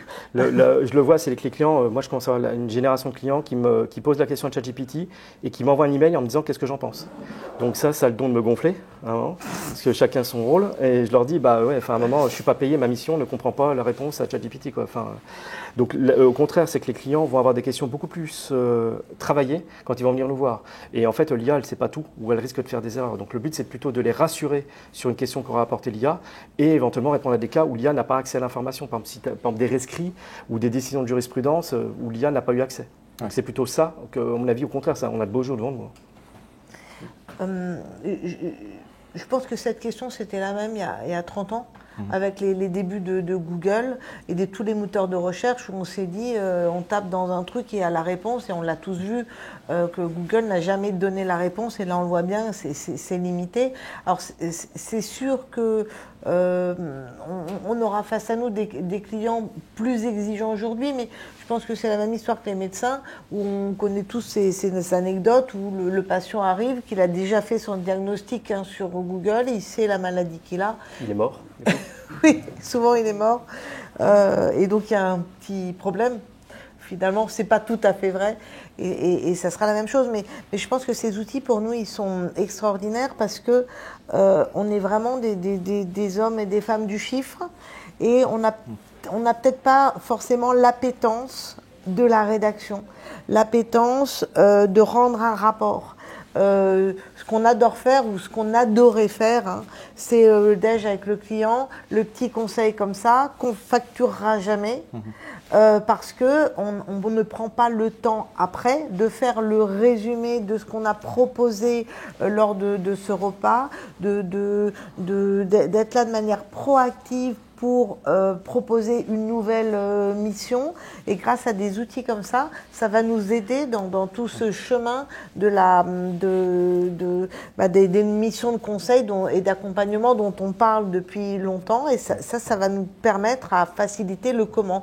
Comment faire, comment rédiger une offre, comment être proactif, comment résumer la conversation avec le client. Et je pense que ça va beaucoup nous aider. Et demain même, j'irai même au-delà de ça, c'est que depuis 2 ans, quand on voit de là où c'est parti... Demain, c'est aujourd'hui en fait. Là en fait, ça s'accélère tellement vite que demain, on aura des outils totalement intégrés qui sont capables de... Enfin, on aura accès à tout le code de commerce. Enfin, vraiment, je pense, leurs capacités sont en train de... Pour $20. Enfin, les capacités sont en train de s'élargir très rapidement et la puissance de l'outil. Et on est dans un domaine tellement technique, ce qui est parfois un peu notre défaut parce nous sommes des hyper techniciens, qu'on est peut-être les seuls professionnels à savoir faire la synthèse de notre environnement ou de l'environnement de l'entreprise entre le droit social, le droit fiscal, le droit des affaires et maintenant ces problématiques aussi de communication. Eh bien, on sera capable de dire si ChatGPT a vrai ou faux. Et c'est ça qui va nous, j'ai envie de dire, nous sauver ou nous mettre en valeur. Quel est le professionnel qui est capable aujourd'hui de contrôler la réponse d'une IA? Et je pense que dans les 10 prochaines années, ça sera notre positionnement et on se retrouvera tous avec des clients qu'aura créé, je ne sais pas, une SAS ou une SARL, enfin, une forme de société, en nous disant, bah oui, c'est ChatGPT qui m'a dit de le faire. Et nous, on saura que ce n'était pas la bonne solution pour ce client-là. Tout à fait. Ouais. La place de l'être humain, oui, on l'avait aussi évoqué dans les premiers, c'est-à-dire dans la conception de l'IA, dans le paramétrage de l'IA, dans l'expertise pour rédiger le prompt aussi, et dans la capacité à contrôler le contenu. Bien sûr, donc une capacité technique à contrôler le contenu, d'une part, et d'autre part, après, la place de l'être humain et la relation de confiance entre un chef d'entreprise et un expert comptable, et cette relation-là qui se construit au fur et à mesure des années, elle n'a pas de prix en fait, et je ne pense pas qu'elle soit remplaçable. Et surtout, il y a un instant où on est quasiment irremplaçable, et là le client voit toute nos valeurs ajoutées, c'est quand tu as un contentieux, ou quand il y a un problème avec l'URSSAF ou l'administration fiscale, et que nous on intervient, qu'on reprend le dossier et qu'on intervient, et là ça se passe beaucoup mieux, on fluidifie la relation. Parce que ChatGPT ne fera pas le contrôle fiscal pour dialoguer avec l'inspecteur. Pas pour le moment, après on verra. Non, je plaisante. Il y a 2 questions. Est-il possible d'avoir votre instruction pour le chatbot, c'est-à-dire le prompt, parce que là que j'ai montré tout à l'heure, je pense qu'on va pouvoir peut-être l'envoyer après, vu qu'on envoie quelque chose. Peut-être je pourrais partager ce prompt-là si ça intéresse quelqu'un, c'est une possibilité. Celui de l'impôt sur le revenu? Oui, l'instruction. Le ChatGPT? Non. Oui, l'instruction que j'ai donnée au chatbot, oui. Bien sûr. On peut faire ça. Et comment avoir accès à la liste des GPT publics? Alors, je vous montre ça tout de suite sur l'écran. Voilà. Il y a ce qu'on appelle un store, de la même façon que vous avez un App Store ou un Play Store sur votre téléphone avec des applications. Sur ChatGPT, sur la gauche. Donc, encore une fois, sur votre écran, ça sera beaucoup plus haut parce qu'il y en a beaucoup sur le mien, mais il y en a normalement sur le vôtre. En bas, vous avez exploré les GPTs. Et en appuyant dessus, vous arrivez sur voilà, cet annuaire en fait, des GPT qui ont été créés. Quelques-uns par les créateurs de ChatGPT, l'écrasante majorité par des tiers. Donc il faut être très prudent parce que là, il y a de tout. Ça peut être créé par quelqu'un chez lui ou par une entreprise reconnue. Donc il faut être prudent sur ce qu'on utilise sur le store. On peut trouver quelques GPT intéressants. On ne croule pas sous les GPT quand même utilisables en milieu professionnel, mais il y en a un dont tu voulais nous parler. J'essaie de construire des transitions. Sur les diagrammes, non? Ouais, il y en a sur les cartes mentales qui peut aider. Tu veux qu'on le voit? On va le voir juste après pour leur dire quoi c'est une carte mentale. Oui, c'est exactement ce que j'allais dire. C'était juste, on voulait vous montrer le cas des cartes mentales, notamment dans la communication, que ce soit dans l'aspect formation du cabinet ou dans l'aspect communication. Alors déjà, est-ce que dans la salle, est-ce que vous savez ce qu'est une carte mentale? Non, du tout. Ouais. Une carte mentale, pour ceux qui ne savent pas, en gros, ça permet de mettre l'information dans un format sous forme de diagramme et de graphique. Donc c'est quelque chose de très visuel et on s'en sert beaucoup en formation parce que ça évite que les gens lisent les slides. Hein. Vous connaissez tous les formations où il y a 70 slides. Là, généralement, on a une carte mentale, donc on a quelques branches avec des idées clés. et des sous-branches. Et ça permet d'animer la formation de manière un peu plus didactique, puisque les gens ne voient pas les sous-branches, puisqu'on les voit au fur et à mesure de la formation. Et il y a une syntaxe, il y a un site internet qui est fait, donc il y a des outils pros qui le font, qui coûtent un peu d'argent, mais il y a surtout une façon très très simple, si tu peux mettre juste le ChatGPT normal, une façon très très simple de le faire. Du coup, vous donnez l'instruction, je vais vous la donner tout de suite. Peut-être juste pour ceux qui ne sont pas formateurs, ça peut être utile pour aussi comprendre facilement un texte, un article très juridique, une nouvelle réforme, les enjeux, avoir une représentation visuelle de problématiques juridiques en fait. Donc dès qu'on a la loi de finances, un jour, on lui demande qu'il nous fasse une carte mentale de la loi de finances. Voilà, exactement. Parfait. J'en ai fait une sur la facture électronique, qui a plutôt bien marché. J'en ai fait du coup, en fait, à chaque fois, ou pour les assistants, pour préparer le bilan, j'en ai fait une qui est publique d'ailleurs. Vous tapez carte mentale assistant comptable, vous devriez tomber dessus, et automatiquement, ça permet on va dire, d'apporter plus d'informations que de faire un laïus sur Word, du coup. Carte mentale sur l'IA en entreprise, on va dire, on va faire un truc très rapide. Au format, et vraiment le terme utilisé, c'est le format ce qu'on appelle Markdown. Donc n'ayez pas peur, le Markdown c'est juste une syntaxe de texte qui se présente sous cette forme-là. Donc vous voyez, il y a des dièses, ce genre de choses. Et c'est ça qui va permettre de créer l'arborescence de la carte mentale. Tu peux lancer une page web à côté? Ouais. C'est ça. Ouais, je te peux ce que tu veux. Ah, ici. Donc vous tapez carte mentale, hop, Markdown sur Google. Hop, il va vous lancer une page ici. Alors il faut juste que ce n'est pas la même page que moi, si je peux descendre. Ouais, c'est ça, c'est My Map. Hop. Donc vous prenez cette page-là, hop, tu peux revenir sur ChatGPT. Ok, vous copiez le contenu. Hop, tu peux le remettre sur le truc, désolé, c'est mon assistant aujourd'hui. Alors, tac, vous sélectionnez ça, vous faites CTRL A, tu peux copier tout le contenu, CTRL A, tu supprimes tout le contenu qui est dedans, là, tu fais Supr, et tu colles. Son IA. Voilà. Et là, voilà, c'est bon. Vous avez fait. Mac, je ne connais pas du tout. Et là, il vous a créé la carte mentale interactive. Du coup, automatiquement, vous avez une carte mentale donc, sur l'IA en entreprise. Donc, j'ai fait ça très rapidement. Mais vous pouvez vous donner votre propre contenu. Vous lui donnez, mettons, je sais pas, une information que vous avez produite, ou ce qu'on a dit, par exemple, sur le BOFIP, ou sur une information de l'ordre, et vous lui demandez sous forme de carte mentale. Et ce contenu-là, sous forme de carte mentale, peu de gens l'utilisent, enfin, le fond de la communication, mais ça marche super bien. Et les fameuses branches que je disais pour ceux qui sont en ligne, là, je peux automatiquement les regrouper. Donc, pour de la formation, quand vous avez des jeunes stagiaires, plutôt que de leur montrer un PowerPoint où tout le monde va voir qu'il y a 90 slides, là, au moins, vous commencez la formation, ils ont le plan de la formation. Et après, au fur et à mesure, on va débloquer les différentes branches et parler des différentes rubriques. Donc ça marche plutôt bien. Je trouve que c'est sous-estimé. Les jeunes, je me considère comme jeune, on va dire, l'utilisent énormément pour leurs cours, pour synthétiser leurs cours. Donc ça peut être fait pour nous et même pour des clients, ça peut être pas mal pour leur communiquer de l'information. Ça change du document Word, dès que ça fait 3 pages, ils ne le liront pas. Et sachant que l'attention d'un jeune ou d'un humain normal, au bout de 2-3 pages, si le contenu, il faut vraiment que le contenu m'intéresse pour que j'aille au bout, pour le lire dans son intégralité. Non, mais tout à fait. J'essaie de réfléchir à ce que tu disais sur la facture électronique pour essayer de voir vraiment des cas d'usage. La facture électronique où il y a beaucoup d'implications, de cas, etc. Voilà, non, mais je sais, c'est pour ça. Oui. Mais ça peut permettre aussi de piloter des projets. De la facture électronique, si vous permettez que je fasse ma petite page de pub, parce que mardi prochain, j'anime un webinaire avec le directeur des impôts chargé de ce sujet de la facture électronique.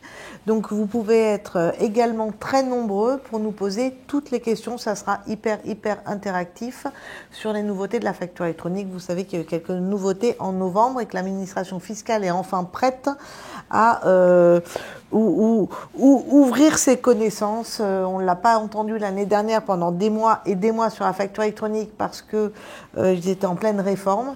Et aujourd'hui, ils viennent nous parler en avant-première. J'avais envie de dire ça, je ne sais pas si dans le prompt c'était pas mal. En avant-première, donc mardi prochain, dans cette salle-là, avec le chargé de projet au niveau de la DGFIP sur la facture électronique. Donc on vous attend nombreux. Tout à fait, parfait. Très bien. Est-ce que c'est bon pour ce cas-là? Oui, je suis désolé, je l'ai fait très rapide alors qu'il m'a dit d'être calme. Mais moi, ce qui m'intéressait, parce que la formation, j'en fais pas, ce qui m'intéressait, c'était le truc des bilans, là. Oui. Mais là, on n'a plus le temps maintenant. Si, on a le temps. Si, c'est le qu'on va faire aujourd'hui. La comparaison sectorielle. Effectivement, on va faire ça. Donc là, pour faire ce cas-là, on va réutiliser la fonctionnalité GPT. Donc, c'est-à-dire, je vais me créer un assistant, mais qui n'aura pas le rôle là, de répondre à des questions sur l'impôt sur le revenu. On va lui donner le rôle de commenter des données financières du secteur de la restauration, par exemple. D'accord. Donc, j'ai toujours 2 questions à me poser. Qu'est-ce que je lui donne comme instruction? Qu'est-ce que je lui donne comme matière première pour faire ce travail-là? L'instruction, il va falloir que je fasse une... Donc là, on va redire, parce que je suis allée peut-être un peu vite. L'objectif, donc, c'est un rendez-vous bilan avec un client et une donnée comparative sectorielle. Oui, je veux me préparer une analyse des comptes en fonction du secteur. Voilà. Donc ça soulève des questions de confidentialité, mais qu'on va lever là dans la démo. Donc je vais réutiliser la même fonctionnalité GPT. Pourquoi? Parce que je me dis que c'est quelque chose que je vais réutiliser. Dès que je dois réutiliser plusieurs fois la même chose, il faut penser GPT parce que je ne vais pas retaper à chaque fois la requête. Donc je vais pas vous remontrer comment on fait puisque je l'ai préparé déjà. Et je n'hésite pas si tu veux. Ouais, vas-y. Justement, par rapport à la confidentialité et aux informations financières, au Digital CPA, ils ont fait c'était dans les principales conférences, ils ont pris en photo, ils ont les mêmes problèmes de confidentialité que nous, les Américains, et ils ont pris une photo du tableau de bord. C'est-à-dire que tu ne lui donnes pas le tableau de bord Excel que tu balances, tu donnes une photo juste du tableau. Tu donnes le contexte, tu dis c'est une entreprise de BTP, tu vois quoi. C'est quoi les éléments majeurs que tu vois dans ce tableau de bord? Les éléments clés ou les éléments importants. Et automatiquement, 30 secondes après, paf, il te sortait. Et en fait, tu disais, bah ouais, en fait. Et même nous, quand tu regardes le tableau de bord, tu aurais vu éventuellement quelques variations importantes. C'était mois par mois. Hein. Mais tu n'aurais jamais vu des remarques que lui, il a fait qui sont effectivement pertinentes. Oui, c'est important de le dire. C'est-à-dire que ChatGPT peut travailler avec des images. On va le faire tout de suite.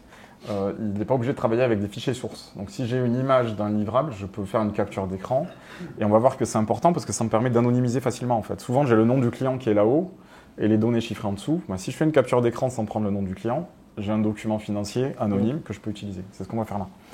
Donc là, ce GPT que j'ai pré-paramétré, mais c'est le même process que tout à l'heure. Hein, vous voyez mon écran. Je vais l'appeler IA Restauration. Je n'ai pas été hyper créatif sur ce coup-là. Mais donc les instructions, donc je lui ai dit, tu es un spécialiste de l'analyse financière et du secteur de la restauration. Tu analyses des comptes annuels fournis par l'utilisateur. Tu dois commencer ton analyse par demander à l'utilisateur le type de restauration dont il s'agit. L'idée, c'est de te dire est-ce que c'est de la restauration rapide, etc., pour affiner l'analyse. Tu dois comparer les comptes annuels fournis aux sources dont tu disposes et relever les incohérences. Ton analyse doit être détaillée, précise, de niveau expert et se présenter sous cette forme. 1. Synthèse rapide. 2. Incohérences significatives relevées et analyse des zones de risque présentées dans l'étude. 3. Propositions de recommandations. Donc vous voyez, on l'a vraiment bordé, encadré de façon très précise sur ce qu'il doit faire et comment il doit le restituer. Ça, c'est pour la première jambe, la qualité de la requête. La deuxième jambe, c'est la matière première que j'apporte. Et donc là, qu'est-ce que je vais aller chercher?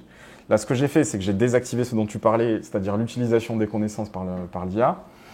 J'ai retenu ce que tu as dit tout à l'heure. Et je suis allé récupérer, qu'est-ce que j'ai que je peux fournir? J'ai pris une étude sectorielle sur la restauration qui m'apporte des éléments de BFR, qu'est-ce qu'un bon BFR, qu'est-ce qu'un bon taux de marge, quelle est la norme, etc. etc. Donc j'ai pris ce document-là et je lui ai donné... C'est quoi le PDF. Oui, le document, alors c'est tout simplement... du PDF natif, on précise, hein, c'est pas un scan transformé en PDF. D'accord, c'est du PDF natif, il a toujours été PDF. Donc le document... Donc là, tu es allé sur la fédération de la restauration, hôtellerie-restauration. Là, j'ai pris l'analyse sectorielle de l'ordre pour être tout à fait transparent, qui contiennent des aspects sociaux, fiscaux, comptables, des moyennes sectorielles, etc. Et je lui ai fourni ça. Donc le fait d'avoir ce prompt et cette matière première, je me retrouve avec un assistant qui est spécialiste de ces sujets. Parce qu'il n'y a pas de copyright sur l'analyse sectorielle de l'ordre. Là, moi, j'ai désactivé, c'est pour ça que j'ai juste précisé au début que moi, j'ai désactivé l'utilisation de mes données. En fait, quand tu es dans ton paramétrage, tu lui dis, tu coches plusieurs cases. Tu dis, je refuse l'exploitation des données que je vais transmettre et l'utilisation. En fait, tu as 2 options à bien décocher. J'avais fait un article d'ailleurs dessus. Et là, théoriquement, il n'utilise pas, théoriquement, il s'engage, et c'est marqué aussi dans les CGU qu'ils ont réactualisés, où il s'engage à ne pas utiliser tes données, à ne pas les exploiter et à ne pas les conserver. Donc, théoriquement, c'est supprimé juste après usage. Bon, il paraît que c'est pas vrai, ça. Alors, c'est moi après qui remet en doute beaucoup de choses. C'est contractuel. On a 2 positions différentes. Très bien. Donc, lorsque vous nous avez dit tout à l'heure, n'allez pas shipper des trucs avec copyright, en fait, on les ship, mais on demande la confidentialité. Ouais, bah après, théoriquement, la confidentialité, elle s'applique automatiquement. Théoriquement, ils ne sont pas censés, quand tu as une version payante, tu es dans une relation commerciale avec eux. Donc, théoriquement, ils ne sont pas censés utiliser. Le risque, il est dans la version gratuite, pas dans la version payante. Très bien. Donc, il y a des questions qui me demandent, je veux bien aussi cette instruction, est-ce que vous pouvez nous envoyer l'instruction? Donc, on fera le nécessaire pour envoyer. Donc là, je rebascule. Donc là, je suis allé chercher, je suis allé sur Papers, je suis allé chercher un compte de restauration, j'ai cherché le McDo à côté de chez moi, et je suis allé récupérer ces comptes. Donc c'est pas un client à moi, je suis allé chercher une info publique, mais néanmoins, si vous voulez le faire avec un de vos clients, là, je suis sur un doc qui, en haut à gauche, traditionnellement, a toutes les références de la société.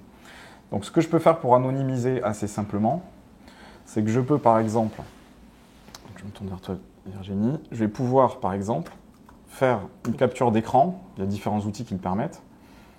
Enfin, vous savez sans doute faire une capture d'écran, mais je vais pouvoir prendre cette capture et je vais sélectionner uniquement les données chiffrées. Et là, je me retrouve avec des données chiffrées, mais sans nom. Et là, je peux capturer ça et je peux ensuite retourner sur ChatGPT. Je clique sur mon assistant, donc je ne pose pas la question à ChatGPT en haut, mais à mon assistant, et je vais simplement coller ma capture d'écran. Vous voyez qu'il est en train de prendre l'image en dessous, donc il va pouvoir travailler à partir de ça, et je peux faire ce travail. Alors, je regarde le timing, donc je vais aller quand même très très vite. Je peux sélectionner les 2-3 pages qui vont m'intéresser, sans prendre le nom. Par exemple, je vais prendre ça, et on va dire, je vais aller chercher d'autres données chiffrées sur l'entreprise. Voilà, je vais prendre par exemple les 2 pages de bilan.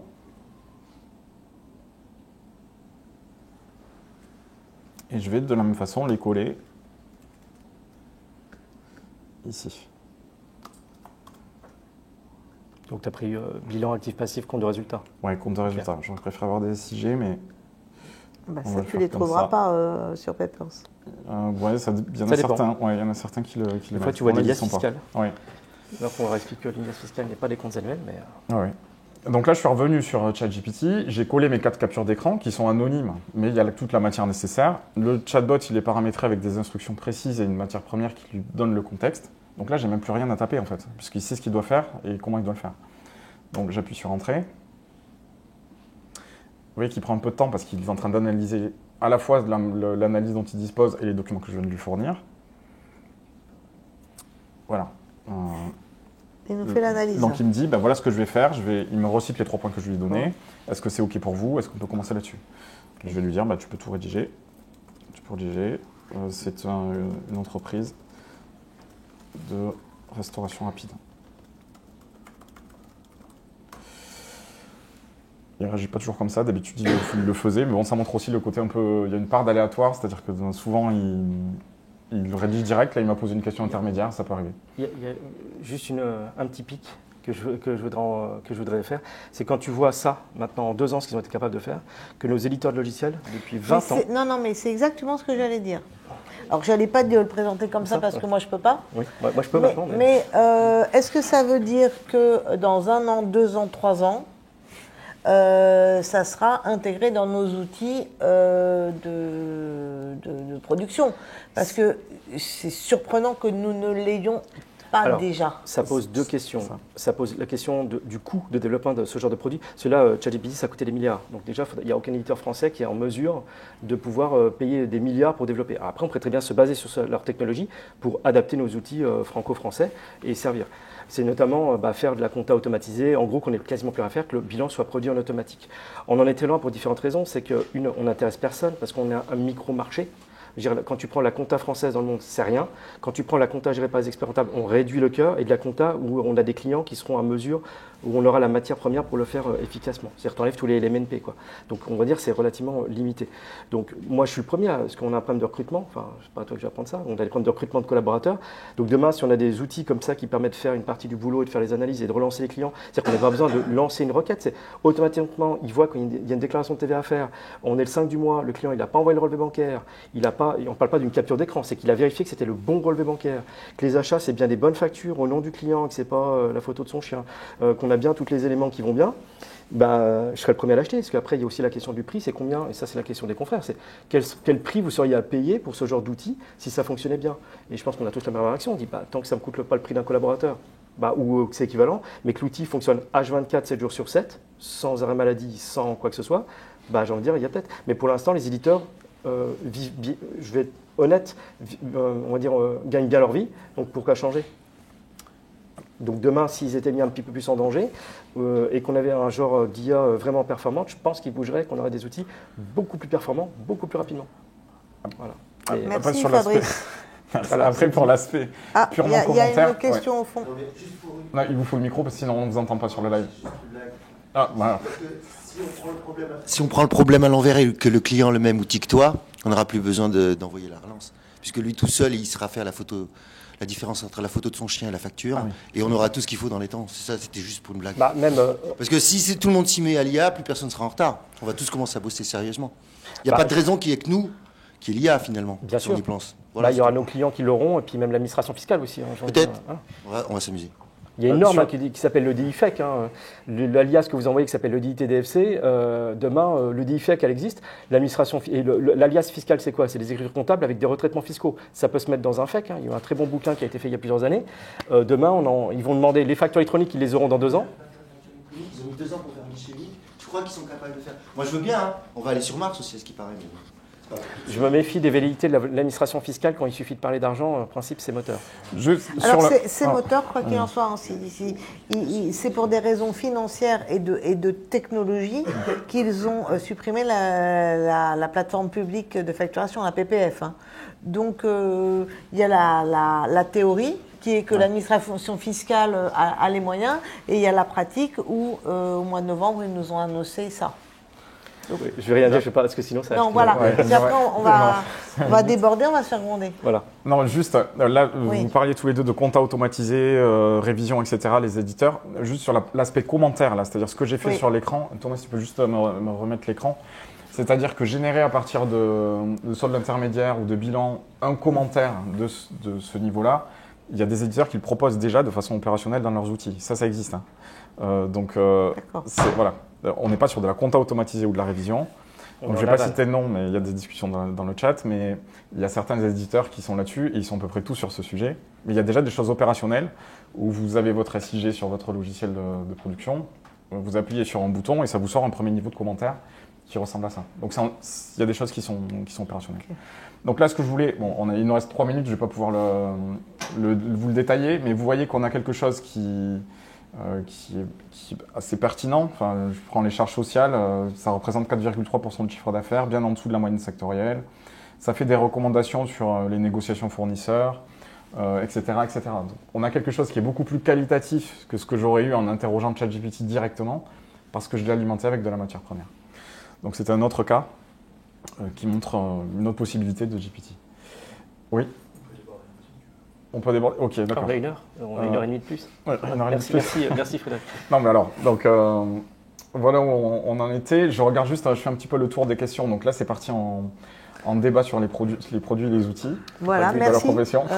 Merci Fabrice. Donc je ne vais pas. Non, mais il y a des bons outils. Après, il y a des innovations. On appelle tous de nos voeux des outils performants, clairement. Non, mais il y a déjà des outils qui sont proposés par le Conseil national, qui sont par exemple Jeux DataFis, dont l'objectif est de faire ces analyses-là, ces comparatifs et ces analyses sectorielles. Ça ne sera pas de l'IA. Là, c'est vraiment de l'analyse, on va dire plutôt une base de données, du data lake, où on a une base de données qu'on peut aller puiser pour rechercher de l'information.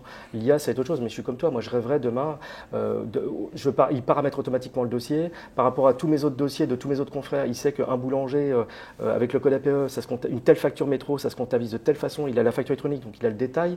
Ça me prévient, ça m'envoie des pop-up quand il y a un problème de marge, ce qui est bizarre, ou qu'il y a des opérations atypiques dans le cas de la lab, peut-être me prévenir, mais je serai le premier à payer ce genre d'outil. Là, j'ai refait un petit tour du chat. Donc, on a répondu globalement au fur et à mesure aux questions qui ont été posées. Il y a des inspirations pour les prochains ateliers avec des questions sur les IA qui permettent de générer des présentations, les notes de réunion. Donc, voilà. Donc, c'est des choses qu'on note et qu'on prend. Sinon, à part ça, est-ce qu'il y a des questions? Oui. Allez-y. On va vous faire passer un micro. Alors, il y a une question là et après au fond. Et après, on clôturera. Non, je peux être taquin 2 minutes aussi encore parce que notre métier, parce que là on parle de commentaires, de présentation, d'analyse. Mais notre métier, c'est débit crédit quand même. On nous a expliqué que notre métier allait disparaître. Je vois personne me parler de débit crédit. Quand est-ce qu'ils vont passer des écritures? Parce que là, on dit que... je ne connais pas. Moi, je suis très intéressé par les outils d'IA, quoi. Je suis même allé à la formation de l'ordre sur le no-code, quoi. Je suis ultra open. Personne ne me parle jamais de débit crédit. C'est accessoirement notre métier, non? Non, mais... ça doit arriver très vite depuis 10 ans. Là, Ok, d'accord, ça arrive très vite. Tous les Mais OCR, non mais l'océrisation, Moi, je vois rien venir. l'océrisation des factures, c'est l'adaptation du débit crédit d'une facture. Le débit crédit aujourd'hui, ce n'est que le langage pour traduire une réalité économique. Et la réalité économique, ça démarre d'une facture, ça démarre d'un relevé de banque. Les relevés de banque, on les intègre en EBIX. Tu as du débit, tu as du crédit. La facture, tu as du débit, tu as du crédit. Ça, c'est un somme 6, ça. Ça, c'est Excel, c'est si. Alors sinon, ça, on le fait depuis 20 ans. C'est comme... Oui. C'est pas de l'IA, ça. Moi, on m'explique comment mon métier va disparaître. Ça veut dire quoi? Alors, non, mais moi, ce que je dis débit simplement, crédit. c'est que cette formation ce matin, j'aurais pu l'avoir à l'ordre de la pharmacie, à l'ordre des avocats, à l'ordre des médecins. Je veux dire, ok, c'est super pratique, mais c'est pas pour nous, ça. Alors, si tu cherches de l'IA adaptée à... Mais je cherchais on m'a expliqué que mon métier allait disparaître depuis 10 ans. Non, mais non, c'est pas on. Hein. Moi, je l'ai jamais dit. Ok, je suis heureux de l'apprendre. Moi, ça fait 5 ans que j'anime ces ateliers de la transformation. Et on parle jamais des débit crédit. Mais en fait, ça veut dire quoi, parler débit crédit? C'est mon métier. Hein. Non, mais d'accord. Tu reçois un client, on l'analyse après avoir fait du débit crédit. Quand il rentre dans ton cab, à droite c'est débit, à gauche c'est crédit. Absolument. Tu les tries en fait. Absolument. Toi t'es débit, toi t'es crédit. Ok, très bien. Moi je n'ai pas ce genre de communication avec on est d'accord que cette formation, on pouvait la faire ce matin à l'ordre des pharmaciens. Alors, le problématique... Qu'est-ce qui va la différencier ou lors des médecins ou lors des architectes? Qu'est-ce qu'il y a de spécifique à la profession ce matin? Ton propos est de dire que nous n'avons pas aujourd'hui d'IA disponible pour notre production comptable, révision comptable et après restitution au client. L'IA dans la production existe parce que pour moi, un OCR est un début d'IA. Donc aujourd'hui, la production, on a des outils. La révision, on n'a rien. Et c'est nos propos. La restitution, qui est le rendez-vous bilan avec le client, on vient de faire une démonstration, d'avoir un rendez-vous bilan un peu plus déjà interactif, déjà avec une analyse sectorielle, ce que je ne fais pas moi avec mes clients. D'une part, donc, une analyse sectorielle, deux, un rendu et un compte-rendu. Donc en fait, qu'est-ce qui nous manque dans nos briques métiers d'expert comptable? Il nous manque le milieu, la révision. Il nous manque aussi des produits intelligents de production, comme l'a dit Fabrice. Si on pouvait avoir des pop-up au client qui lui dit tu m'as envoyé la photo de ton chien, c'est pas une facture, là tu vas plutôt crédit 3 baffes. Enfin bref, c'était pour plaisanter un peu avec ton propos. Donc on a déjà dans nos process ces IA. Mais il est vrai qu'on est une profession, pour le moment, alors malheureusement épargnée, ça dépend de comment on se situe. La radiologie, le médical, métier qui se décline dans le monde entier. Lire une radio, c'est un message, c'est un langage universel. Là, les outils sont très performants. Lire un bilan français, si on a envie de parler d'éditeurs qui ont voulu, à grand renfort de dollars, venir en France, on se souvient, enfin moi je me souviens très bien, en 2015, congrès de l'ordre d'experts comptables numériques, QuickBooks, qui a un stand énorme et qui débarque pendant 10 ans à grand renfort de dollars.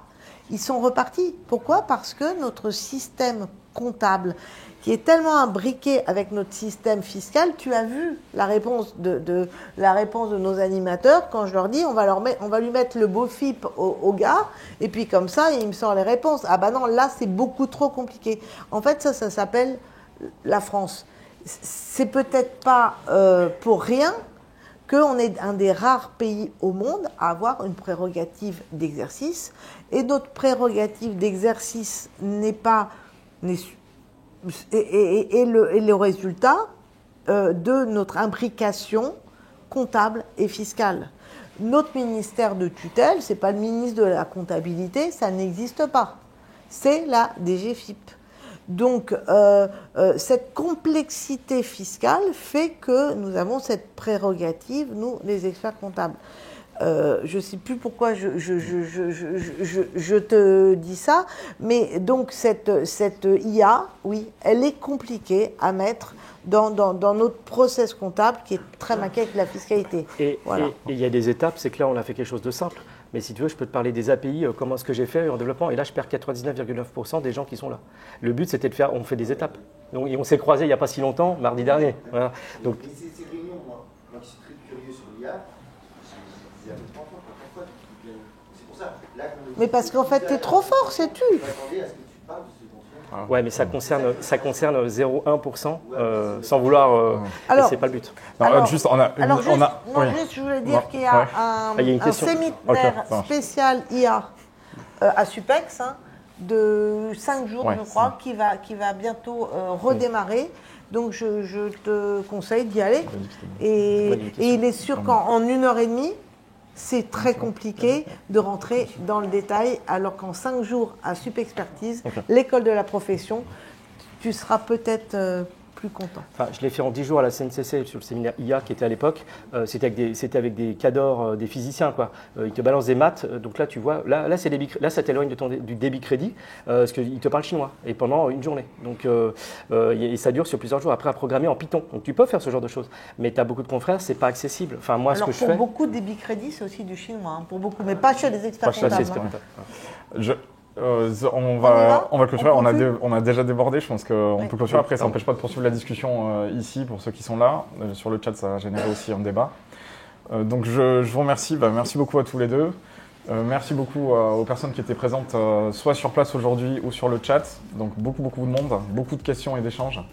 La prochaine fois, donc, on sera sur le même type d'atelier avec des cas pratiques et des cas d'usage. J'ai noté quelques idées. Mais on vous invite vraiment à revenir. Donc, on sera le 11 février. Merci beaucoup. 11 février. Je me rends compte que je perds de la vue petit à petit. Ça me fait mon test visuel régulier. Ah non, voilà, je l'ai là. 11 février. Donc, on a un atelier aussi très cas d'usage, très pratique. Donc, on vous invite à revenir pour voir la suite. Et on fera d'autres types de cas. Donc, mardi prochain, la facture électronique avec le responsable projet de la DGFiP. Et le 11 février, on sera là en pleine forme pour continuer les cas d'usage. Et tu es le bienvenu. Merci. Merci à tous. Merci beaucoup.